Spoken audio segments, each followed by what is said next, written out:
Assalamualaikum warahmatullahi wabarakatuh. Namaku Tarji. Kejadian ini terjadi tahun 2006. Waktu itu usiaku masih sekitar 25 tahun. Aku sudah menikah, anakku baru satu, masih bayi. Hidup kami sederhana. Penghasilanku cuma cukup untuk makan dan bayar kontrakan kecil di pinggiran Subang. Sehari-hari aku kerja sebagai sopir pickup di sebuah toko bangunan. Bosku orangnya baik, tapi ya tetap saja gaji sopir tidak besar. Kadang kalau ada lembur, aku senang. Karena dari situlah aku bisa bawa pulang uang lebih untuk istriku. Malam itu berawal dari satu telepon. Waktu itu sekitar habis Isya. Aku sedang duduk di depan kontrakan, minum kopi saset, ditemani suara jangkrik. Udara agak dingin. Angin dari arah pegunungan Subang terasa lembab. HP jadulku berdering. Di layar cuma muncul nama bos toko. "Halo, Assalamualaikum Pak," kataku. "Waalaikumsalam Ji, kamu masih di rumah?" Suara bosku agak tergesa. "Masih Pak, ada apa?" "Ini ada kiriman mendadak. Bahan bangunan sama beberapa barang kecil harus dikirim malam ini ke daerah sekitar Lembang. Besok pagi sudah harus sampai. Sopir lain lagi pada keluar semua. Kamu sanggup?" Aku spontan melirik ke dalam rumah. Istriku sedang menidurkan anak kami. Di dalam hati, aku tahu ini kesempatan lembur, tapi juga agak ragu karena berarti harus nyetir malam. "Lewat jalur mana Pak?" tanyaku. "Biar cepat. Kamu lewat jalur alternatif Subang saja, yang tembus ke atas, jalan gunung itu. Lebih sepi, lebih singkat," jawabnya. Jalur alternatif Subang. Dari dulu aku sering dengar cerita. Jalannya berkelok, naik turun, banyak tikungan buta. Di kiri kanan hutan, kebun, dan jurang. Siang saja bikin merinding, apalagi malam. Konon, sering ada kecelakaan dan kejadian aneh. Tapi selama ini aku belum pernah lewat malam hari. Bosku seperti tahu aku ragu. "Tenang aja Ji, kirimnya pakai pickup yang biasa kamu bawa. Nanti kamu jangan sendirian, ajak Salim. Dia kan sering nemenin kamu." Salim itu temanku sejak kecil. Sekarang dia jadi kenek sekaligus bantu-bantu di toko. Orangnya rada cuek, tapi setia kawan. Kalau soal jalur alternatif, dia lebih nekat dariku. "Baik Pak, saya siap. Jam berapa berangkatnya?" "Segera ke toko ya, barangnya sudah siap, biar kamu bisa berangkat sebelum tengah malam." Setelah telepon ditutup, aku menghela nafas panjang. Istriku keluar, bersandar di pintu. "Kerja lagi Bang?" tanyanya pelan. Aku mengangguk. "Iya, ada kiriman mendadak, lumayan buat tambah beli susu," jawabku. Dia hanya mengangguk, meski dari wajahnya kelihatan khawatir. "Hati-hati, jalur atas itu kan sepi. Jangan ngebut, jangan sompral." Aku mengangguk. "Insya Allah, doain aja." Tak lama kemudian, aku sudah sampai di toko. Udara malam di Subang makin dingin. Hawa lembab dari arah pegunungan terasa jelas. Lampu toko sudah redup, hanya bagian gudang yang terang. Di depan gudang, Salim sudah menunggu sambil menghisap rokok kretek. Bau asap rokok bercampur dengan bau semen dan kayu dari tumpukan barang. "Lama amat Ji, ayo cepat muat barang, katanya dikejar waktu," katanya. Kami berdua mulai mengangkat beberapa dus kecil, pipa, dan satu karung yang bos bilang berisi fitting lampu dan alat kecil. Pick up terasa penuh tapi masih aman. Di belakang barang-barang diikat tali tambang. Sambil bekerja, Salim sempat berkomentar. "Kita lewat jalur alternatif kan?" tanyanya. "Iya, katanya biar cepat," jawabku agak berat. Salim malah tersenyum miring. "Wah, asik. Sudah lama saya nggak lewat sana, sekalian lihat pemandangan malam." Aku melirik curiga. "Pemandangan apaan?" "Ya, pemandangan yang nggak kelihatan siang hari," jawabnya, sambil tertawa kecil. Aku hanya mendecak. "Jangan bercanda sembarangan, Lim. Ini berangkatnya malam Jumat." Salim spontan melirik ke langit. Serius, Ji? Malam Jumat sekarang? Aku mengangguk. Tiba-tiba suasana terasa lebih sepi. Di luar pagar toko, jalanan sudah sunyi. Hanya sesekali motor lewat. Lampu-lampu rumah jauh tampak kecil. Setelah semuanya siap, kami berdua naik ke kabin pick-up. Aku di belakang kemudi, Salim di sebelahku. Mesin tua pick-up menyala dengan suara kasar. Bau solar dan oli tercium jelas. Bosku sempat keluar menghampiri jendela. Ji, Lim, hati-hati di atas. Kalau ngantuk, berhenti dulu. Jangan maksa, katanya. Ya, Pak, jawab kami bersamaan.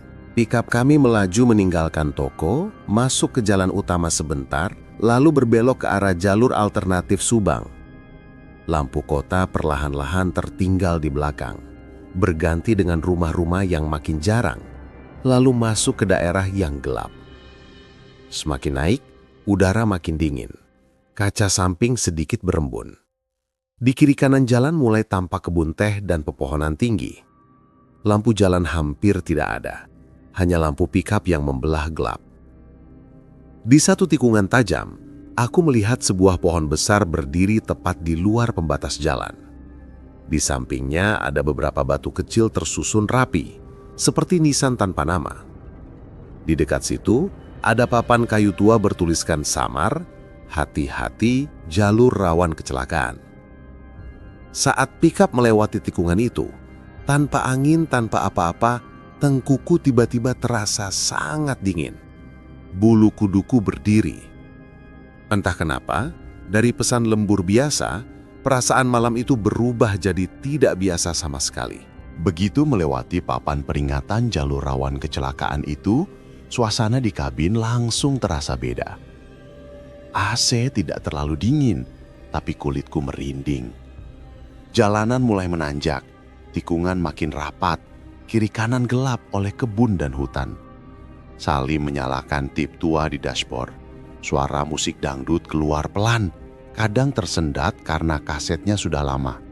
Tapi jujur saja, malam itu suara musik malah bikin suasana tambah aneh. Di luar kaca depan hanya ada cahaya lampu pikap yang memotong gelap. Ji, kamu pernah dengar cerita jalur ini? Salim tiba-tiba membuka obrolan. Aku melirik sebentar. Cerita apaan lagi? Jangan macem-macem, Lim. Katanya, dulu pernah ada satu rombongan mobil masuk jurang di tikungan tajam. Sopirnya ngantuk. Tapi ada juga yang bilang sopirnya lihat sesuatu di tengah jalan. Pas banting setir, malah jatuh, kata Salim. Santai. Udah, jangan cerita gitu, Lim. Fokus jalan aja. Malam gini, tegulku. Salim tertawa pendek. Biar nggak ngantuk, Ji. Aku diam saja. Tangan tetap mantap di setir, tapi mata makin awas. Lampu jarak jauh sesekali kupasang, tapi kabut tipis mulai turun dari arah atas. Cahaya lampu memantul di kabut, bikin jarak pandang makin pendek. Udara di dalam kabin dingin lembab. Kaca samping bagian bawah mulai berembun. Ku dengar suara mesin pick-up yang ngos-ngosan menanjak. Sesekali, suara ranting kecil tergilas ban terdengar. Krek, krek. Aku melirik ke jam kecil di dashboard. Jarumnya menunjukkan sekitar pukul 11 lewat. Tapi setelah beberapa lama, ketika kulirik lagi, jarumnya masih di posisi yang sama. Loh, jamnya kok nggak jalan? Gumamku. Salim ikut melirik. Tadi sudah segitu juga ya? Iya, dari tadi kayaknya nggak maju, jawabku. Dia hanya mengangkat bahu. Mungkin baterainya habis. Aku mencoba mengabaikan. Ku ambil HP dari saku. Sinyal cuma 1 bar. Lalu hilang. Lalu muncul lagi sebentar. Lalu hilang lagi. Seperti main-main sendiri. Di luar makin sepi. Sudah jarang sekali berpapasan kendaraan. Kalaupun ada, hanya 1-2 truk dari arah berlawanan. Setelah itu, jalanan kembali kosong. Hanya deru mesin kami yang terdengar. Tiba-tiba, HP Salim berderin. Suara deringnya kencang sekali di tengah kabin. Yang sunyi. Kami berdua sampai sedikit kaget. Siapa malam-malam gini nelpon? Salim mengangkat HP. Di layar hanya muncul nomor tak dikenal. Tidak ada nama. "Angkat nggak, J?" tanya Salim. Aku ragu. "Terserah kamu. Tapi jangan lama-lama. Fokus jalan." Salim menekan tombol jawab, lalu menempelkan HP ke telinga. "Halo? Assalamualaikum?" ucapnya. Beberapa detik sunyi. Tidak ada jawaban. Wajah Salim mulai berubah. "Halo? Siapa ini?" ulangnya. Aku melirik sekilas. "Siapa, Lim?" Dia mengerutkan dahi. "Nggak tahu, cuma kayak ada suara napas." "Dengar deh." Salim menyodorkan HP pelan ke arahku. Aku fokus ke jalan, tapi telinga ikut mendengar. Dari speaker HP terdengar suara sangat pelan, seperti napas berat seseorang. Di sela-sela napas, seperti ada bunyi gemerisik, entah apa.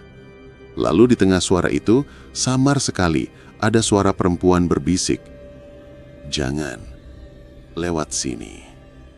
Suara itu lirih, tapi jelas. Aku merinding.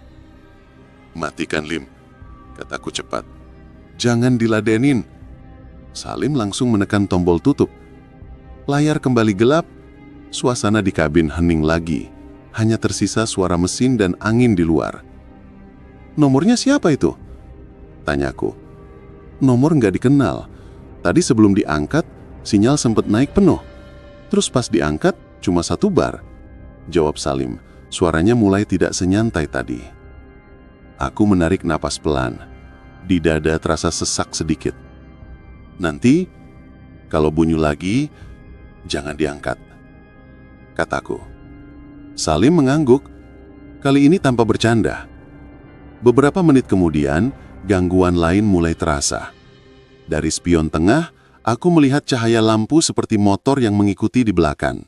Jaraknya tidak terlalu dekat, tapi tidak juga jauh, seperti sengaja menjaga jarak. "Lim, ada motor di belakangnya?" tanyaku. Salim ikut menoleh ke belakang lewat kaca belakang kabin. "Kayaknya iya, tadi nggak ada. Tiba-tiba sudah ada aja." Aku melambatkan sedikit laju pickup, memberi ruang kalau motor itu mau menyalip. Tapi beberapa menit berlalu, motor itu tetap di posisi yang sama di spion. Tidak mendekat, tidak menjauh. Aku mengerutkan dahi. Kok dia nggak nyalip ya? "Biarin aja, mungkin dia takut juga ngebut di jalur begini," kata Salim. Aku mengangguk, tapi perasaanku tidak enak.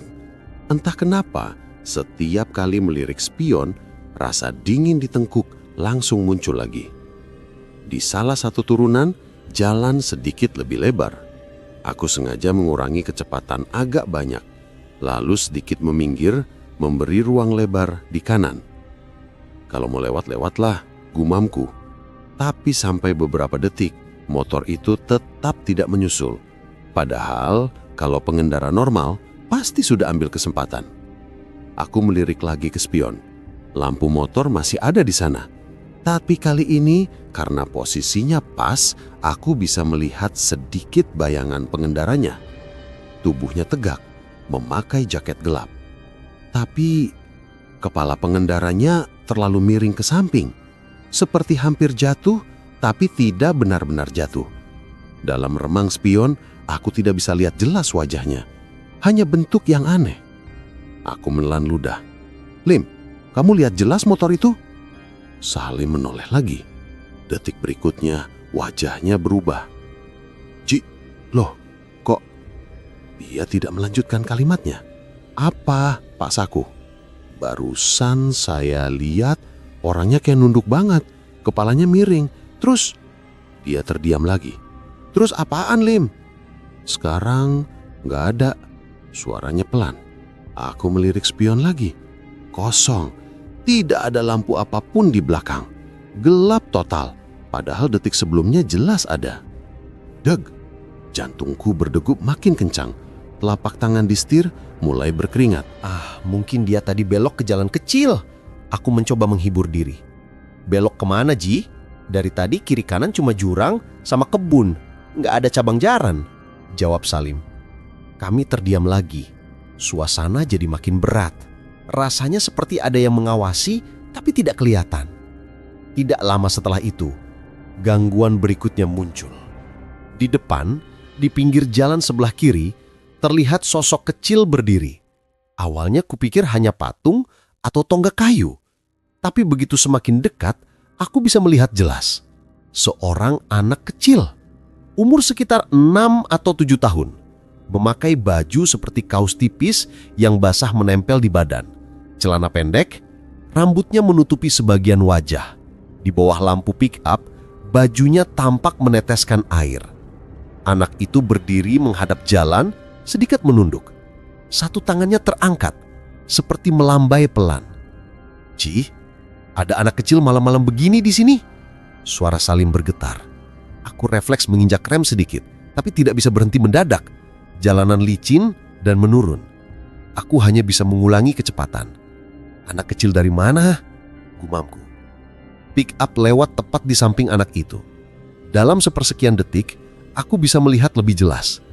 Rambutnya menempel di pipi, kulitnya pucat kebiruan.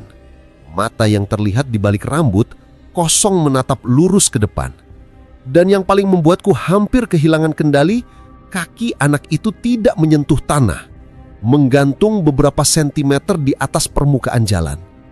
"Ya Allah," aku tanpa sadar berseru pelan. Begitu pick up sejajar, terdengar suara pelan dari bawah mobil, seperti melindas sesuatu yang lunak. Bruk. Setir terasa sedikit bergetar. Aku panik, langsung menginjak rem lebih dalam. Pick up bergoyang, tapi syukurlah tidak sampai selip. "Astagfirullah. Ji, jangan bilang kita nabrak dia." Salim setengah berteriak. Aku berhenti di pinggir jalan. Mesin masih menyala. Hawa dingin dari luar masuk lewat celah kaca yang sedikit terbuka. Kami saling pandang, napas kami sama-sama memburu. "Cek enggak?" tanya Salim. Aku ragu, jantungku menghantam dada. Tapi kalau kami benar-benar menabrak anak, kami nggak boleh kabur. "Cek sebentar, tapi jangan jauh-jauh dari mobil," jawabku akhirnya. Kami turun. Udara di luar jauh lebih dingin daripada yang kurasa di dalam kabin. Jalanan sepi, gabut tipis menggantung. Hutan di kiri kanan hanya terlihat sebagai gelap pekat. Aku dan Salim berjalan pelan ke belakang pickup. Lampu belakang menyala merah temaram. Aspal terlihat basah, seperti habis tersiram air padahal tidak hujan. Tidak ada tubuh, tidak ada anak, tidak ada darah. Yang ada hanya bekas tapak kaki kecil, basah, berderet dari tengah jalan menuju ke arah pinggir. Tapak itu berhenti tepat di batas aspal, lalu menghilang masuk ke area gelap rerumputan. Bau anyir samar-samar tercium. Bukan kuat, tapi cukup untuk membuat perut mual. "Ji, kita balik aja Ji," suara Salim bergetar. "Ini jalur nggak benar." Aku memandang ke depan, jalur sempit. Kalau putar balik, kami harus mundur jauh. Belum lagi muatan di belakang berat. "Kita sudah setengah jalan, Lim. Kalau balik sekarang malah lebih lama," kataku. Meski sebenarnya aku juga ingin segera keluar dari sini. Salim diam, lalu mengangguk pelan. "Ya sudah. Tapi mulai sekarang jangan banyak ngomong, baca doa aja." Kami naik lagi ke kabin. Pintu kututup rapat. Bau anyir tadi seperti masih menempel di hidung. Mesin kembali kubunyikan. Pick up pelan-pelan maju lagi menembus kabut dan gelap. Salim kini benar-benar diam. Kepalanya sedikit menunduk, bibirnya komat kamit membaca doa. Aku fokus ke jalan. Tapi di kepala, bayangan anak kecil melayang itu terus muncul. Dan entah kenapa, aku punya perasaan, sejak insiden motor dan anak kecil tadi, jalur yang kami lewati sudah bukan jalur biasa lagi. Pickup terus melaju pelan di jalur sempit itu. Mesin meraung menanjak. Kabut makin tebal. Lampu depan hanya sanggup menembus beberapa meter ke depan. Di dalam kabin, suasana sepi. Hanya suara mesin dan napas kami berdua. Salim diam. Kepalanya sedikit menunduk. Bibirnya bergerak pelan. Jelas dia sedang baca doa. Aku juga begitu. Sesekali aku ikut istighfar dalam hati. Setelah kejadian motor dan anak kecil tadi, aku benar-benar tidak berani lagi sembarangan ngomong. Beberapa menit kemudian, gangguan baru mulai terasa. Dari belakang, terdengar suara duk, duk, duk pelan, seperti ada sesuatu yang memukul dinding bak pickup. Awalnya pelan, lalu makin jelas. Aku spontan melirik spion tengah. Barang-barang di belakang kelihatan bergoyang sedikit. Tali masih terikat, tapi di atas bak, di bagian yang tidak kena lampu langsung, seperti ada bayangan hitam menempel. "Lim, kamu dengar nggak?" tanyaku pelan. Salim mengangkat kepala. "Suara apa, Ji?"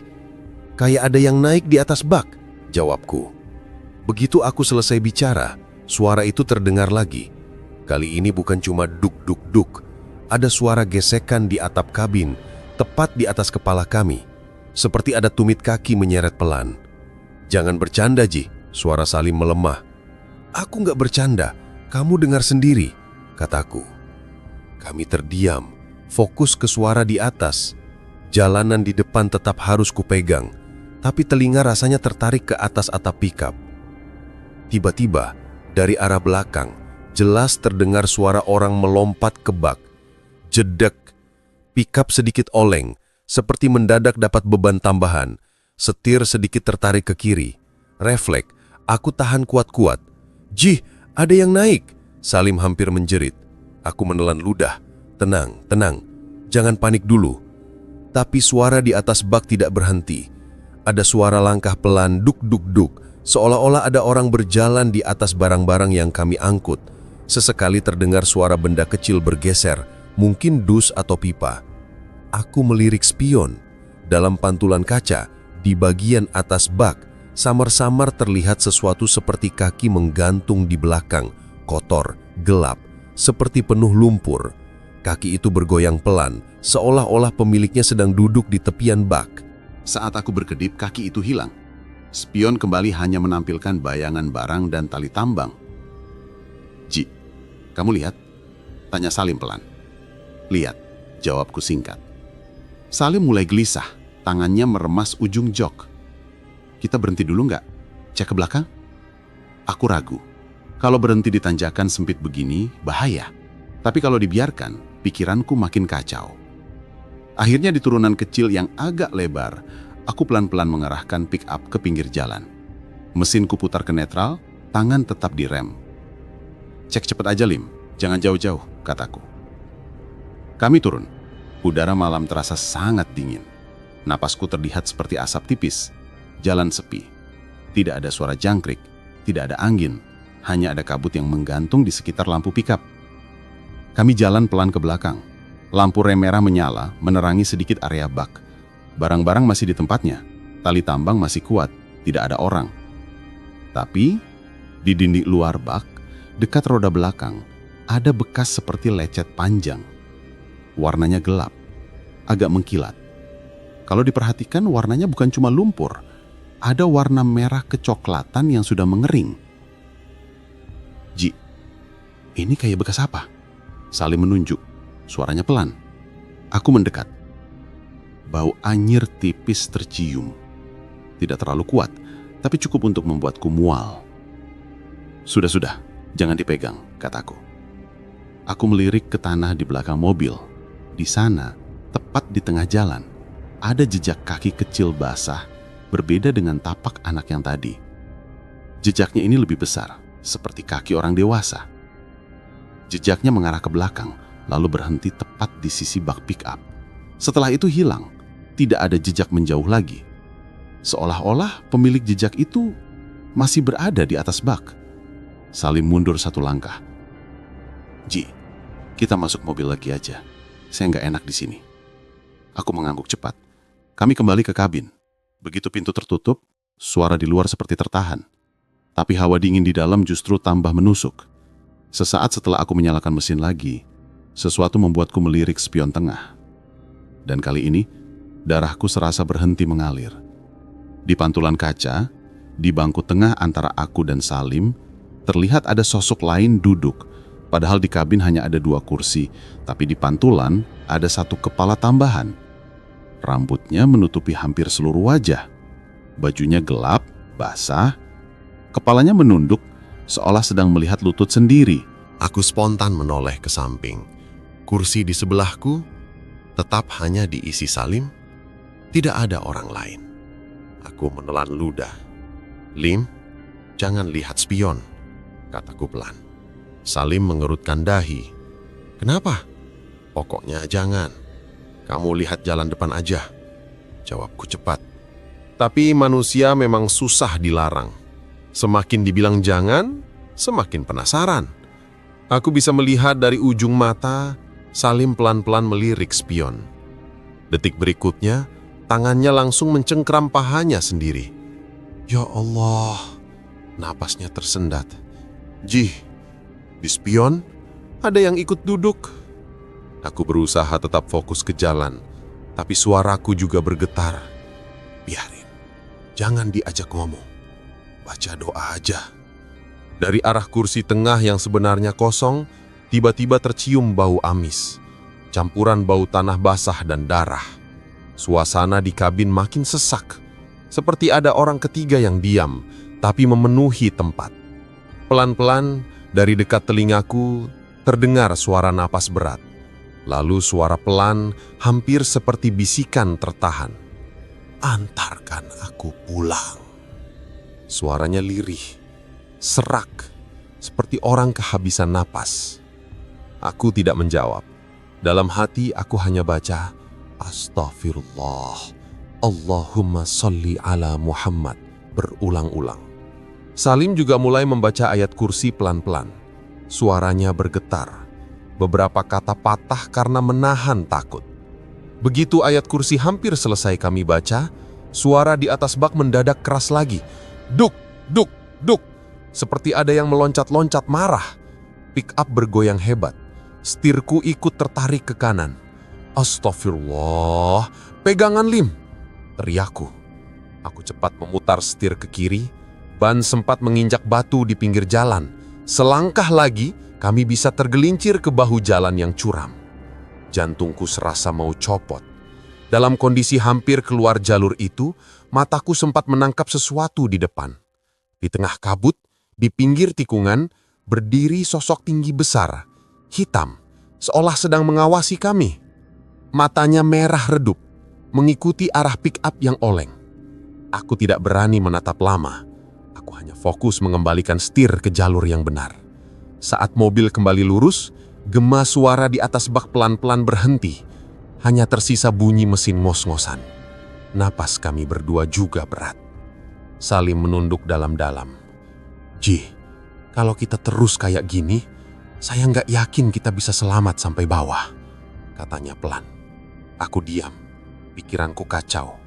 Di satu sisi, aku harus menyelesaikan kiriman. Di sisi lain, jalur yang kami lewati jelas semakin tidak masuk akal. Gangguannya makin berat. Yang ikut di bak dan di kabin bukan 1-2. Dan malam itu, di tengah rasa bingung itu, tiba-tiba dari arah depan muncul 2 titik lampu kuning kecil yang mendekat. Seperti lampu sebuah warung atau pos kecil di tepi jalan. Di situ nanti kami bertemu seseorang yang seolah sudah menunggu. Orang itu yang membuat kami sadar kalau jalur alternatif ini bukan sekadar jalan pintas. 2 titik lampu kuning di depan makin jelas. Ternyata benar, itu sebuah warung kecil di tikungan. Bangunannya dari papan, atap seng, ada bangku kayu di depan. Di depannya tergantung lampu bohlam kuning yang redup. Anehnya, di jalur sesepi ini, warung itu masih buka tengah malam. Aku melambatkan pickup. Ban depan sedikit menginjak kerikil.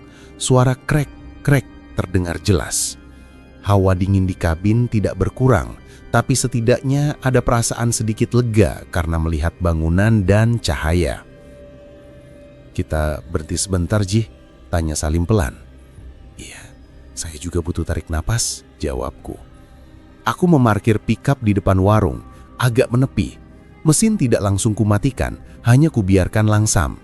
Di dalam warung, ada seorang lelaki tua duduk di kursi plastik.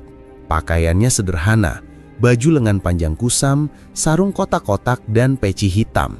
Wajahnya keriput, tapi matanya tajam. Begitu kami turun dari mobil, lelaki tua itu menatap kami lama. Bukan tatapan kaget lihat tamu, tapi lebih seperti tatapan orang yang sudah tahu kami akan datang.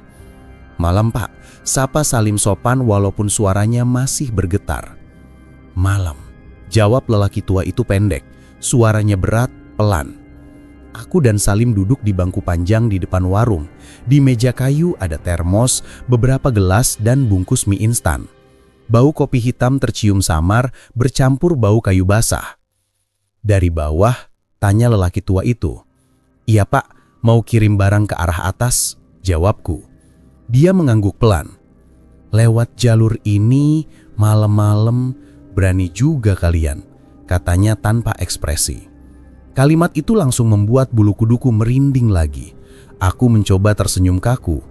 Iya, kejar waktu Pak, biar besok pagi sudah sampai. Lelaki tua itu tidak menanggapi langsung. Dia malah melirik pelan ke arah pikap. Pandangannya berhenti cukup lama di bak belakang, lalu naik ke atap kabin, setelah itu kembali lagi ke kami. Kalian cuma berdua, tanyanya pelan. Pertanyaan itu terdengar biasa, tapi di telingaku nadanya beda, seperti dia sedang menguji. Iya Pak, saya sama teman, berdua saja, jawabku. Lelaki tua itu mengerutkan kening sedikit, berdua, ulangnya pelan, yakin. Salim mengelan ludah. Maksudnya Pak? Lelaki tua itu tidak langsung menjawab. Dia bangkit pelan lalu mengambil 2 gelas di meja. Dari termos, dia menuangkan air panas dan sedikit kopi. Asap tipis keluar, bau kopi hitam langsung memenuhi udara di sekitar kami. Hangat, tapi anehnya tidak mengusir dingin. Begitu kopinya siap diminum, lelaki tua itu berkata pelan sambil duduk. Minum dulu, biar agak tenang, katanya sambil menyodorkan. Aku menerima. Tanganku gemetar sedikit saat memegang gelas. Kopi itu panas, tapi justru di kulit terasa seperti biasa saja. Dinginnya malah masih menembus. Setelah kami menyesap sedikit, lelaki tua itu berdiri tepat di depan pick-up. Dia memandang bak belakang lama, seperti sedang menghitung sesuatu yang tidak kelihatan. Dari tadi yang naik ke sini bukan cuma kalian, katanya pelan tanpa menoleh. Aku dan Salim saling pandang. Apa? Maksud Bapak? Suaraku mulai tidak stabil. Yang di bak sudah dari tadi duduk di pojokan. Yang di kabin tadi sempat ikut duduk di tengah, jawabnya. Dadaku langsung sesak. Kata-katanya pas dengan apa yang kami alami. Padahal kami belum cerita apa-apa. Pak, Bapak lihat? Tanya Salim, hampir berbisik. Lelaki tua itu akhirnya menoleh. Matanya menatap kami satu-satu. Banyak yang tidak sempat pulang lewat jalur ini. Ada yang naik motor, ada yang naik mobil bak, ada yang cuma jalan kaki, numpang di pinggir, katanya pelan. Malam-malam tertentu, mereka suka ikut kendaraan yang lewat. Apalagi kalau kendaraannya capek, sopirnya takut, pikirannya kosong. Aku langsung sadar. Dari tadi pikiranku memang kacau, campur takut dan marah. Mungkin itu yang membuat mereka gampang mendekat. Pak, tadi kami lihat motor di belakang, terus hilang. Kataku pelan. Dia mengangguk. Itu yang dulu jatuh di tikungan depan.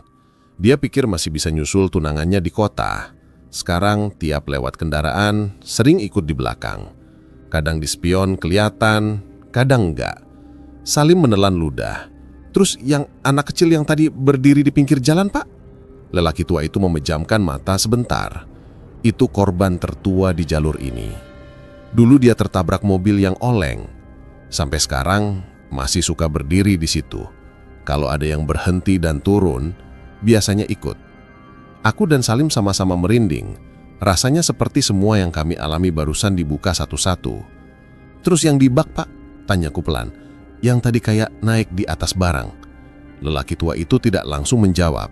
Dia melangkah mendekat ke bak pick-up, lalu mengetuk pelan dinding bak dengan jari. Kalau yang itu baru musibah beberapa tahun belakangan. Supir pick up juga mirip kalian. Keburu diganggu di jalur ini. Oleng masuk jurang. Mayatnya baru ketemu 2 hari kemudian. Waktu diangkat, posisinya kebalik. Kepalanya di bawah, kakinya di atas. Kata lelaki tua itu. Aku merinding. Kata-katanya mengingatkanku pada suara dari bawah kaki tadi tentang gantian di bawah. Pak, Terus kami harus gimana? Suaraku benar-benar bergetar sekarang. Lelaki tua itu kembali duduk. Dia menghela napas panjang. Kalau sekadar lewat, saya biasanya cuma suruh orang baca doa dan jangan sompral. Tapi kalian sudah kelewat jauh. Mereka sudah ikut dari tadi, katanya. Kami terdiam.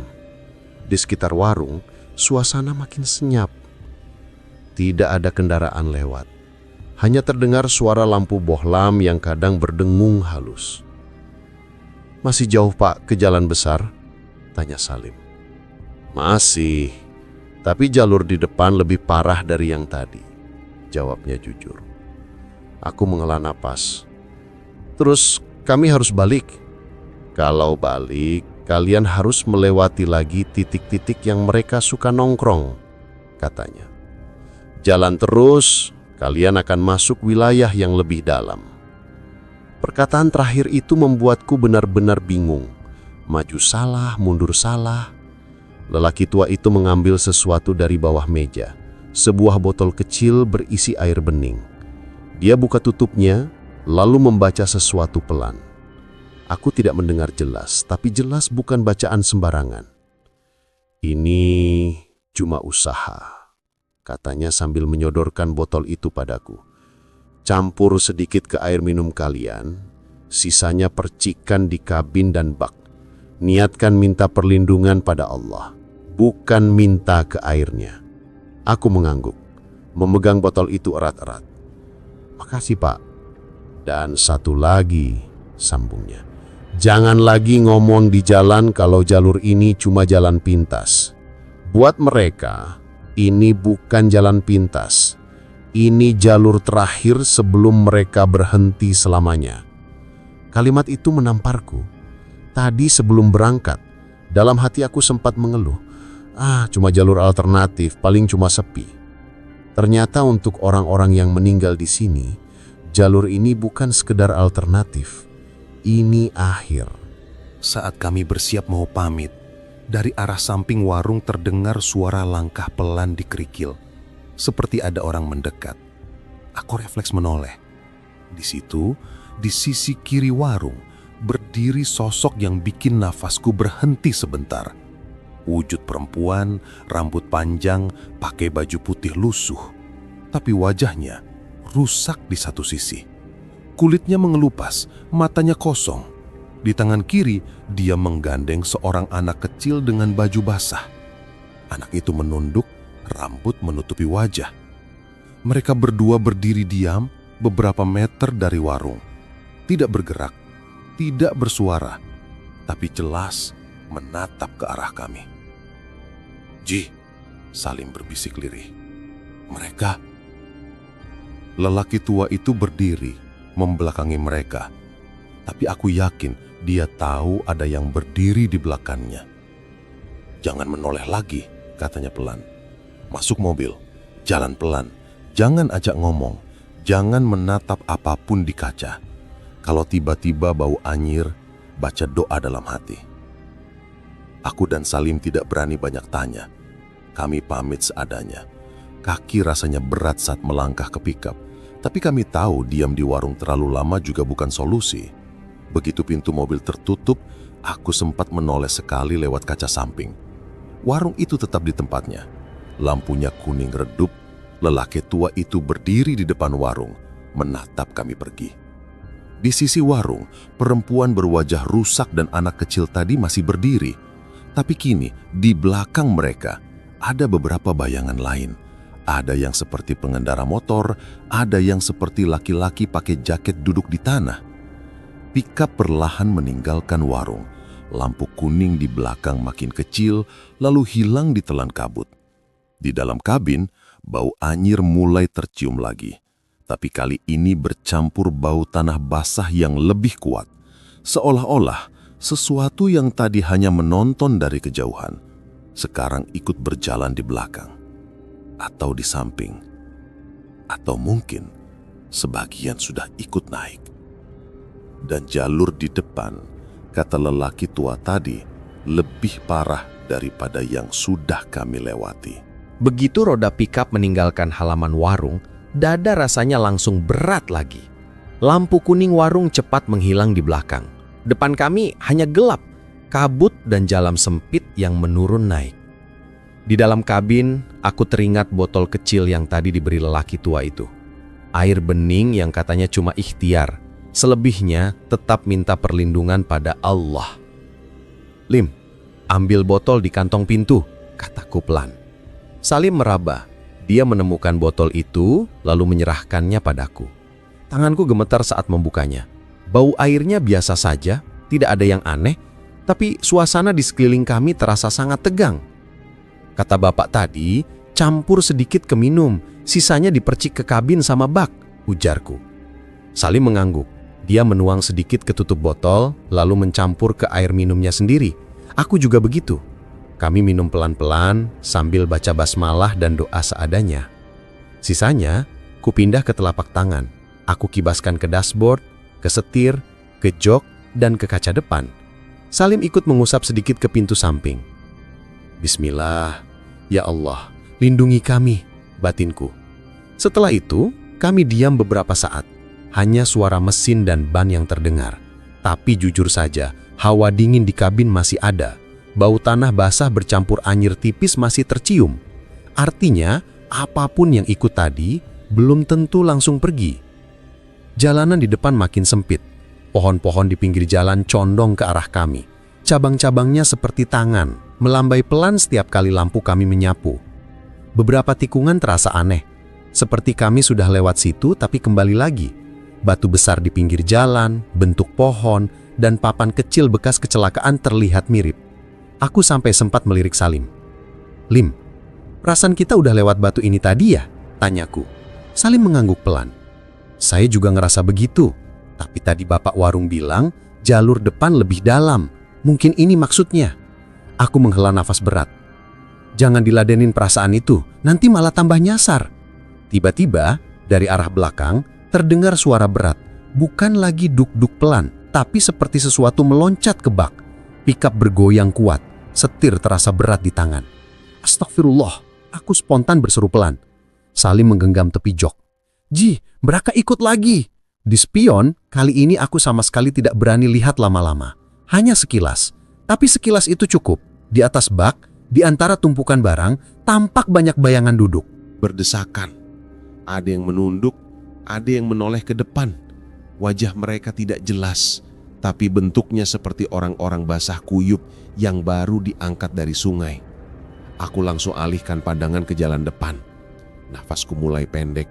Dalam hati, aku baca ayat kursi pelan-pelan, satu ayat kuulang-ulang. Di tengah bacaan itu, sesuatu terjadi pada Salim. Dia yang tadi membaca doa, mendadak terdiam. Lalu pelan-pelan, kepalanya mengangkat.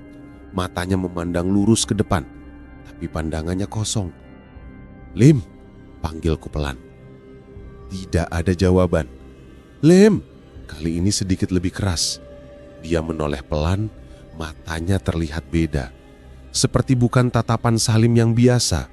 Bibirnya membuka sedikit. Panas. Suaranya lirih. Sesak. Aku merinding. Suara itu bukan suara Salim yang biasanya. Nada dan cara bicaranya mirip suara yang tadi terdengar dari bawah kakiku. "Lim, ini saya Tarji," kataku pelan. "Istighfar, Lim." Dia malah menoleh ke jendela samping. Di bawah gelap, mereka nunggu. "Kenapa kalian lewat sini?" Suaranya bergetar. Mobil sedikit oleng ke kiri. Refleks aku pegang setir lebih kuat. "Lim, lihat jalan, jangan buka pintu." Suaraku meninggi. Tiba-tiba tangan saling bergerak ke handle pintu, seolah-olah ada yang menyuruhnya turun. Padahal di luar jurang, gelap dan pepohonan rapat. Aku panik. Satu tanganku tetap disetir, tangan satunya menahan lengan Salim. "Lim, jangan!" teriakku. Dia mengerang pelan. "Aku mau pulang. Aku gak sempat pulang." "Aku juga mau pulang, Lim. Istriku nunggu, anakmu nunggu," kataku cepat, campur takut dan putus asa. "Kalau kamu turun sekarang, kamu malah gak pulang selamanya." Sesaat wajahnya seperti berubah. Matanya berkedip pelan, bibirnya bergetar, seperti batin Salim sedang berusaha merebut kembali kendali. Di detik yang sama, dari depan muncul tikungan paling tajam malam itu. Jalan mengarah ke kanan dengan sudut hampir L. Di kiri jurang, gelap sangat dalam. Tidak ada pagar pembatas yang layak, hanya beberapa tiang kayu tua. Di tengah tikungan itu, tiba-tiba tampak banyak sosok berdiri, berderet di aspal. Ada beberapa sosok setinggi orang dewasa. Ada perempuan berambut panjang, ada laki-laki pakai jaket, ada anak kecil. Ada juga bayangan tinggi besar yang tadi sempat kulihat di kabut. Mereka semua menghadap ke kami. "Ji, di depan!" Salim berteriak. Kali ini suaranya sudah suara dia sendiri, panik setengah mati. Aku tidak punya pilihan. Kalau aku injak rem mendadak, pick up bisa selip masuk jurang. Kalau aku banting setir, kami bisa langsung masuk ke kerumunan itu, entah apa jadinya. Dalam sepersekian detik aku cuma bisa lakukan satu hal. Aku tekan pedal gas sedikit, bukan di rem mendadak. Tanganku genggam kuat setir, arahkan tepat di jalur tikungan. Bismillahirrohmanirrohim, teriakku sambil memejamkan mata sepersekian detik.